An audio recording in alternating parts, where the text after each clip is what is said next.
Tahukah kamu ketika kamu menabung di bank, maka sebenarnya jumlah tabungan kamu pada kenyataannya tidak sesuai dengan jumlah tabungan di rekening kamu. Misalnya, kamu menabung 100 juta rupiah, maka pada kenyataannya di bank uang kamu tidaklah 100 juta rupiah, melainkan tinggal 10%-nya saja, alias tinggal 10 juta rupiah saja. Bisa jadi lebih jika kondisi perekonomian sedang bagus. Lalu, kemana 90 juta rupiah sisanya? Apa yang dilakukan oleh bank kepada 90% uang kita? Secara hukum, bank memiliki hak untuk menggunakan uang kita untuk bentuk usaha lain. Biasanya sih dengan cara penyaluran kredit berbunga, pembelian surat hutang, baik surat hutang swasta maupun negara, dan beragam investasi berbunga lainnya. Dari bisnis-bisnis inilah perbankan mendapatkan keuntungan berupa bunga. Dan bunga inilah yang menjadi sumber pemasukan perbankan paling besar. Coba bayangkan jika bank hanya menyimpan uangmu saja tanpa memutar uangmu untuk diinvestasikan ke model kredit lain. Tentu bank hanya bisa menarik keuntungan dari biaya administrasi rekening nasabah plus biaya administrasi dari kartu-kartu debit yang kamu pegang. Sedangkan, jika bank menggunakan uang tabunganmu untuk diinvestasikan ke bentuk kredit atau pinjaman berbunga lainnya, perbankan bisa untung besar loh.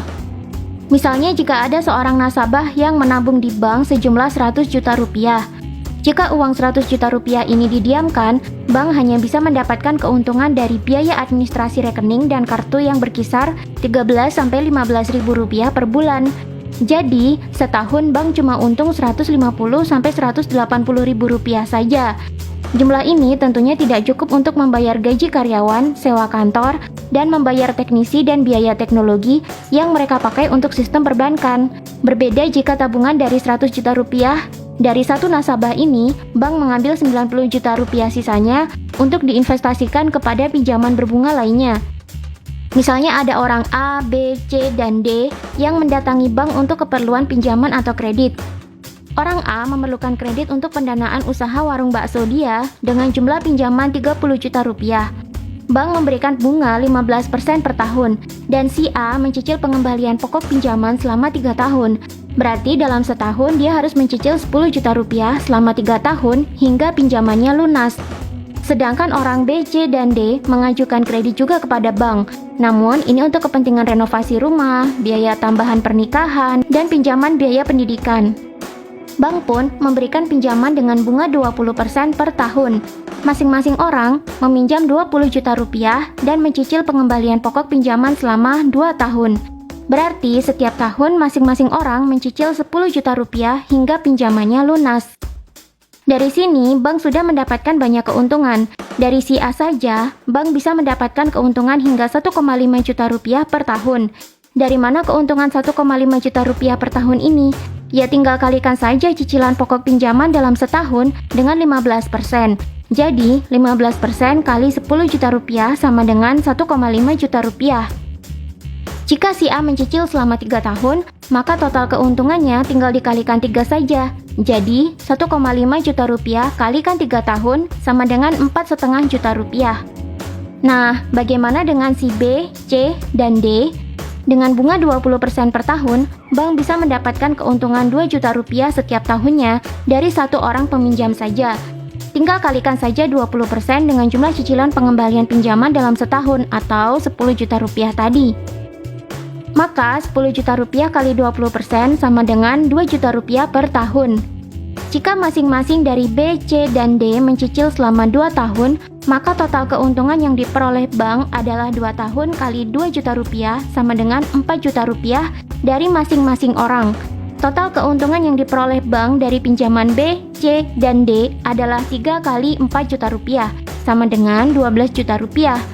Jika ditambah dengan keuntungan dari pinjaman si A, maka bank bisa menerima keuntungan sebesar 16,5 juta rupiah.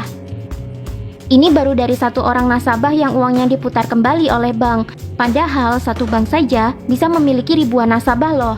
Bayangkan jika ada 1.000 saja nasabah yang menabung masing-masing 100 juta rupiah. Sudah berapa keuntungan yang dihasilkan oleh bank?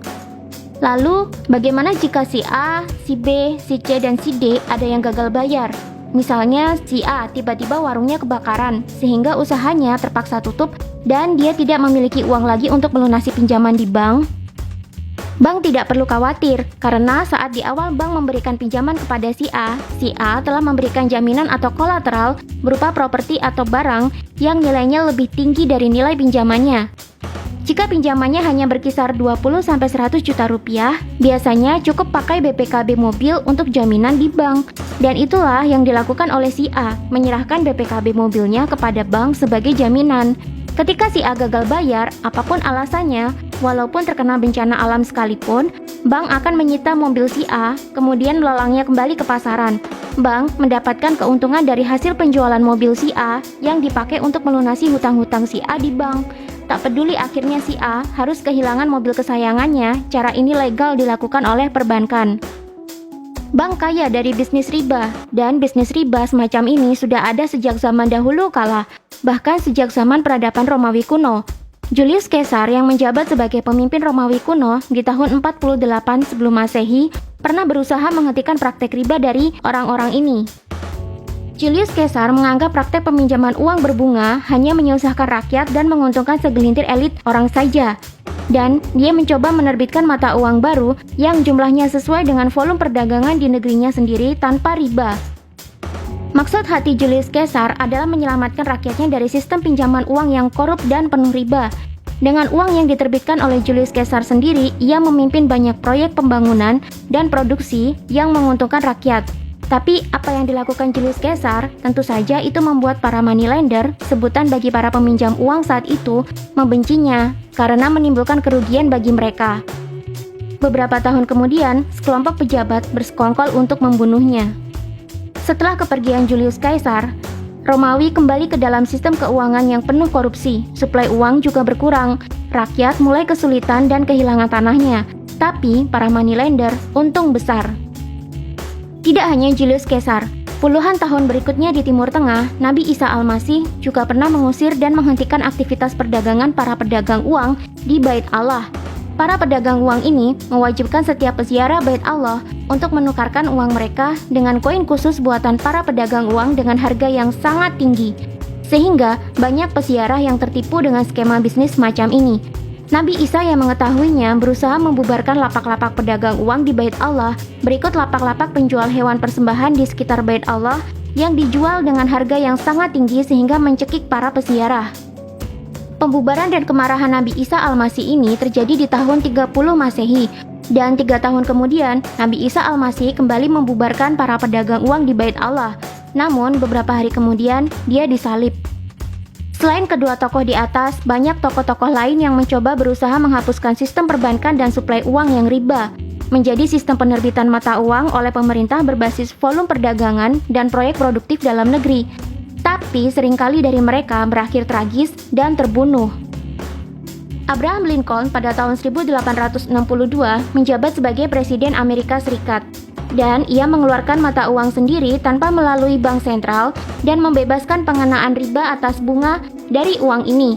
Bagaimana bisa Abraham Lincoln mencetak uang sendiri dengan jumlah yang disesuaikan dengan volume perdagangan dan kebutuhan masyarakat di Amerika Serikat?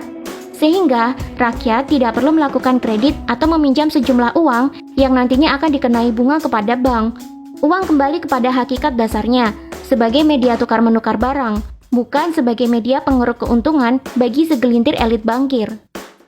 Uang itu diberi nama greenbacks. Dengan menggunakan greenbacks ini, rakyat tidak hanya makmur, tapi juga tidak perlu kehilangan properti atau barang berharga mereka akibat disita bank, karena sudah tidak ada lagi ceritanya seseorang meminjam sejumlah uang, lalu gagal bayar, dan jaminannya disita. Tapi 3 tahun kemudian, Abraham Lincoln ditembak mati. Setelah itu, greenbacks dihapuskan oleh para bankir dan sistem perbankan yang riba kembali berlaku di Amerika Serikat. Generasi penerus Abraham Lincoln ada yang memiliki pemikiran hampir sama dengan Abraham Lincoln. Dia adalah Presiden John F. Kennedy atau JFK. Di tahun 1963, JFK menandatangani Executive Order nomor 11110 yang mengembalikan kekuasaan mencetak uang kepada pemerintah tanpa melalui Federal Reserve atau bank sentralnya Amerika Serikat. Order ini memberikan hak kepada Departemen Keuangan Amerika Serikat untuk menerbitkan sertifikat perak atas semua koin perak ataupun dolar perak yang ada di Departemen Keuangan. Artinya, untuk setiap ons perak yang dimiliki pemerintah Amerika, pemerintah bisa menerbitkan mata uang baru tanpa beban hutang untuk diedarkan. Prinsip yang dilakukan hampir sama dengan Abraham Lincoln, yakni pemerintah bisa mengedarkan uang sendiri tanpa melalui perbankan yang membebani bunga dalam setiap sen yang dipinjamkan ke masyarakat. Namun beberapa bulan kemudian, JFK ditembak mati, dan pembunuhannya sampai sekarang masih misterius apa motifnya. Saudara kandung JFK, Robert Kennedy, berusaha mengungkap kasus ini, namun kemudian tewas terbunuh juga secara misterius. Demikian juga terhadap anak laki-laki John F. Kennedy yang juga berusaha menyelidiki kematian ayahnya. Tak hanya Abraham Lincoln dan JFK yang berakhir tragis, Tsar Nicholas II atau Kaisar Rusia juga berakhir dalam eksekusi saat terjadi revolusi Bolshevik di sana. Revolusi Bolshevik ini diperintahkan oleh salah seorang bankir ternama dunia dan merupakan pembalasan dendam para bankir terhadap keluarga Tsar yang menolak pendirian kartel perbankan di Rusia. Para bankir ingin mendirikan sebuah bank sentral di Rusia agar bisa memegang kendali suplai uang untuk Rusia dan mengeruk keuntungan berupa bunga atas setiap sen uang yang diedarkan ke masyarakat melalui pinjaman atau kredit. Tsar Alexander I menolak pendirian kartel perbankan di Rusia karena ia mengetahui sistem perbankan yang riba bukannya menyejahterakan rakyat, namun malah menguntungkan segelintir elit bankir saja. Rakyat akan terus terjebak dalam bunga dan mata uang yang diterbitkan oleh bankir akan mudah mengalami inflasi. Inflasi akan merugikan perekonomian Rusia. Malang bagi keluarga Tsar, 100 tahun kemudian anak-anak dan cucunya dibunuh dengan tragis akibat perjuangannya menolak para bankir. Saat ini, hampir semua negara telah terjebak dalam sistem perbankan yang penuh dengan riba, baik bank komersial maupun bank sentral. Sistem ini telah lama didirikan, tanpa bisa dihentikan atau diubah oleh siapapun. Bagaimana jika ada negara yang sampai saat ini tidak tunduk pada sistem perbankan ala riba saat ini? Saat ini ada 6 negara yang tercatat belum memiliki sistem perbankan sentral yang riba seperti saat ini. Mereka adalah Irak, Iran, Korea Utara, Sudan, Kuba, dan Libya. Seperti yang kita tahu, Irak, Iran, Sudan, Kuba, dan Libya adalah negara yang tak henti-hentinya mendapatkan perang, baik perang dengan Amerika Serikat maupun perang dengan Israel. Sedangkan Korea Utara adalah negara yang sangat terisolir dengan dunia luar. Apakah mereka berada dalam posisi yang tak menguntungkan ini akibat tidak mau mendirikan sistem perbankan yang riba seperti saat ini? Yang jelas, jika suatu negara tidak mendirikan sistem perbankan yang penuh bunga dan riba dengan sebuah bank sentral di atasnya, negara tersebut akan sulit mendapatkan sumber pendanaan dari luar negeri, baik berupa hutang dari negara lain maupun hutang dari lembaga perbankan internasional seperti BIS, IMF, maupun World Bank. Hampir seluruh negara di dunia sudah masuk ke dalam lingkaran riba internasional. Setiap negara tak bisa bebas dari hutang berbunga. Sistem yang telah salah kaprah terjadi sejak ratusan tahun silam. Kembali kepada uang yang kalian tabung di bank. Jika benar 90% dari uang tabungan kalian telah melayang menjadi modal pinjaman berbunga untuk nasabah lain, kenapa bank tidak pernah bangkrut? Padahal kenyataannya, hanya 10% saja uang nasabah yang berada di bank. Bank tidak pernah bangkrut selama nasabah-nasabah mereka tidak pernah menarik simpanannya secara bersamaan. Jika terjadi rush money alias penarikan uang besar-besaran dan secara bersamaan, barulah bank akan mengalami kepanikan dan terpaksa menjual aset-asetnya untuk membayar uang nasabah.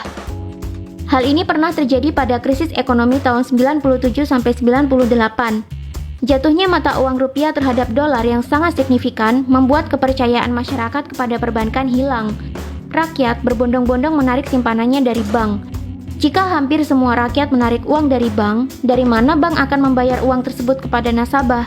Uang sebagian besar terlanjur dihutangkan ke orang lain kok. Akibatnya, saat itu banyak bank-bank komersil yang terpaksa dilikuidasi oleh pemerintah, alias aset-asetnya dicairkan dan izin operasi bank tersebut dihentikan. Sampai saat ini, ajakan rush money termasuk ke dalam tindakan kriminal. Siapapun yang mengajak rush money akan ditindak secara hukum dan dianggap dapat mengganggu sistem perekonomian negara. Padahal sebenarnya, sistem perekonomian negara telah korup secara internasional. Sudah lama, sejak sistem perbankan sentral diizinkan untuk mengatur suplai dan peredaran uang di masyarakat dengan sistem pinjaman berbunga.